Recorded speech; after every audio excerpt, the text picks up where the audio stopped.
guys, welcome back. Today we're using the notoriously scary ingredient, the century egg, to make a very famous and delicious Cantonese congee, the century egg and pork congee. As usual, besides the step-by-step recipe guide, we're also gonna dive deep into our main ingredient today, the century egg, starting from what is century egg, what does it taste like, where does it come from, and also the origin story of how the century egg is invented. So if that interests you, please subscribe and keep watching.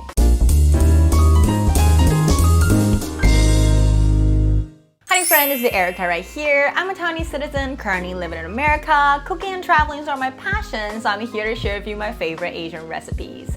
I make kitchen trivia, short, and Asian home cooking recipe on this channel, so if that interests you, please subscribe and keep watching. The famous century egg and pork congee is very commonly seen in Hong Kong and Macau. You can find them in almost all of the congee and noodle specialty shop and Cantonese restaurants. The century egg and pork congee also have a second name called the flavorful congee because of how aromatic and tasty the egg is, and just using the century egg you can flavor your whole pot of congee. This unique porridge is made with century egg and lean pork as their main ingredient, however different restaurant has slightly different ways of cooking it. The ingredient for this recipe is very simple, but before we start our cooking, I want to talk about what is century egg first. Century egg, also known as 100 years egg, preserved duck eggs, or even 1,000 years egg, is a Chinese delicacy made by preserving duck egg or some chicken eggs or quail eggs in a mixture of clay, ash, salt, quicklime, and straw for several weeks to months, depending on the production method. The process caused the yolk to become a dark green or gray color and the white to become a translucent jelly-like texture with a slightly sweet, salty, and savory flavor. Century eggs are often eaten in congee or as a flavoring in dishes such as Chinese cold tofu. Some even eat it as a snack. Not my thing, but it's true. Century egg not only looks scary, its yolk also have a very intense flavor that some might find hard to swallow the first time. But after you overcome the visual fear and get used to the flavor, you're starting to notice this unique flavor that is not replaceable with any other ingredient and fall in love with it like me. The world's first century egg originated in China around 13th century. A farming family around Hunan in China was raising their duck and horses on the same land. One day while they were cleaning, they found some abandoned duck egg on a corner of the stable. These rice was covered with rice husk, grass ash, as well as horse urine. I know, super gross, but back in the day life is hard and you don't throw food away just like that. Normally back in the day you just give it a try and see if you survive till tomorrow, right? So with this logic, he opens up the egg and saw that both yolk and white are solidified and turn into this scary black color with a unique aroma, and he took a bite. I imagine with his eyes closed probably. And surprisingly, it is not only not spoiled, but it actually tastes amazing. After that, he finally figured out how is the century egg preserved and started to sell these eggs locally. He literally started an industry pioneer in Hunan, China. And the century egg nowadays is preserved with a different method that does not require no urine, so don't worry. The century egg in Mandarin is called pi dan, skin egg.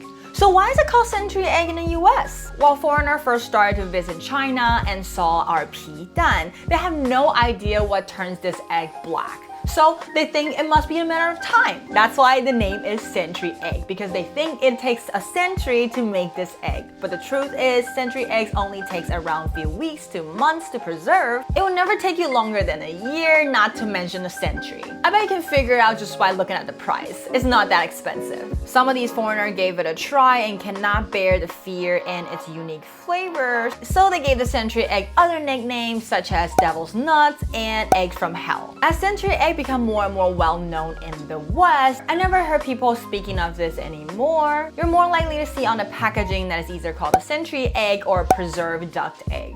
Century egg are mostly sold in boxes with vacuum sealed packaging here in the US. Some might require refrigerating and some might not, so always follow the instruction on the packaging. Now you know what is century egg, we can finally get into the next step, which is making our congee. So screenshot!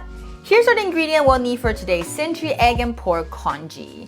Here I separate the pork marinade from the rest of the ingredients since there are a few same ingredient used in both places, so it's easier to read this way. For the choice of rice, I like to use the Chinese round rice, or some might call it sushi rice, instead of the jasmine long rice. The reason is because I like my congee to be thick and creamy, where I couldn't really taste the individual rice, but I can still kind of see them in the congee. If you prefer your congee to be more separated and each rice is individual, you can still have the texture, you can use the jasmine rice instead. This is really just a personal preference, and most might not even be able to tell the difference. And another most asked question is that, can you use cooked rice in congee? Yes, you absolutely can, but using leftover in congee is more of a dealing with leftover kind of situation. But if you want to make a great congee, it's better to start with raw rice. Now let's look at our protein choices. The traditional recipe is made with lean pork, but if you want, you can also switch it to chicken or rice or even seafood. But if you want a flavor and texture to match well, there's one rule you should follow, which is looking for lean and tender meat. We're looking for a more solid, chewy texture on our protein choices since the rice is super mushy and soft. If you use the meat that is too fat, it might ruin the balance. Now I've seen both strip and ground pork in this recipe, but I grew up eating strip, so we're going to do that today, but either way works. I like to freeze my pork halfway through so it's easier to slice, and now the pork is ready, we'll have to marinate it. The biggest mistake I saw people making congee is not marinating their meat. Because even though congee look very thick, but at the end of the day, we're still boiling our meat in a way. So instead of thinking that the soup's gonna give your meat flavor, it's more likely that your meat is providing flavor for the congee. As a result, if you don't season it, you might have plain pork at the end.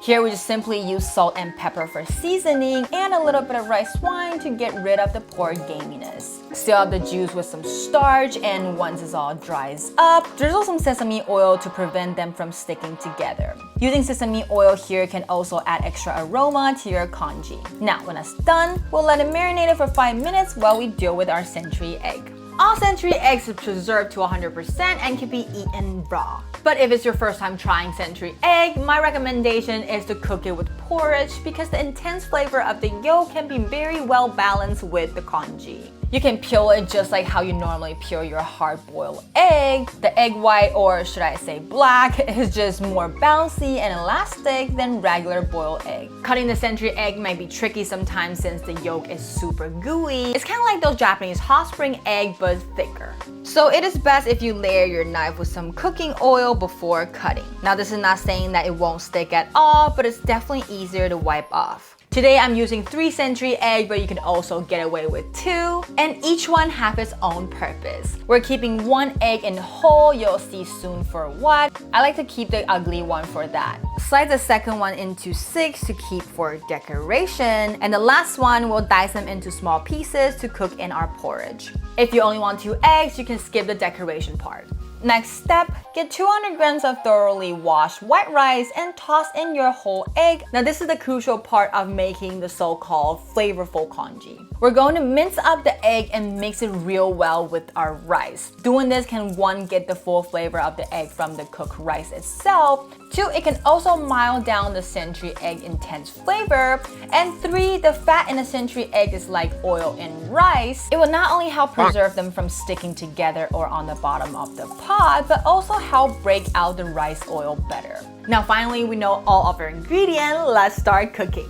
Congee recipe rice to water ratio is normally landed around 1:8 to 1:10. And this depends on how thick you like your congee. I like to start with just around 1:8 and then add more water later if it's too thick. Because it is way easier to add water than adding raw rice during the cooking process. If you start with too much water, it might ruin your whole pot. Now bring the right amount of water of your choice to boil, keep the heat in high, and then add in our rice in a spoonful at a time. Taking it slow can help maintain the water temperature better and prevent clumping and sticking. Keep stirring until it starts boiling again, turn the heat to medium-low, cover it up, and let it simmer for 15 minutes. I like my congee to be really thick, so during this cooking process, the rice will expand and the liquid will reduce. So I like to open up my pot every 3 minutes to give it a stir and make sure the bottom is not burned. If you're making a more watery congee, you can do it every 5 minutes or just twice in between. Now, when the time is up, take out a whisk and start whisking your congee for 2 minutes in one direction. This can help break down the rice even better so the congee is creamier. If you ever feels like you need more water in your congee, make sure you always add in the boiling hot water, because if you add in cold water, it might mess with the temperature and mess with the cooking process. Right now, I like to give my rice a taste to make sure that it's at least 90% cooked through. Then you can add in your diced century egg and pork strips. When adding pork strips, make sure you add them in slow and separate for the best result. Before the meat turns color, don't stir yet, so the starch won't fall off too much. Next step, add in your seasoning, which is simply salt and pepper again. Mix it well together and let it simmer for 1 more minute so all the flavor can mix them well together.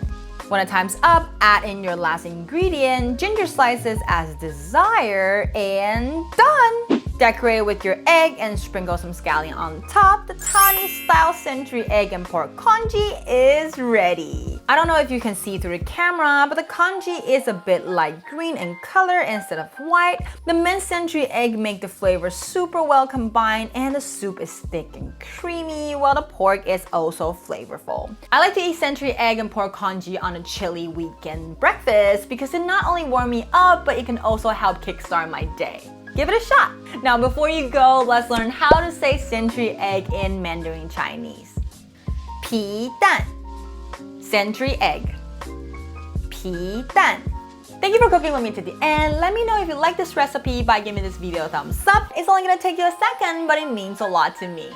I make a video on YouTube every Tuesday and Friday, so remember to hit that bell and you'll never miss out. Last but not least, don't forget to subscribe on my channel if you haven't already, and I'll see you in the next one. Bye!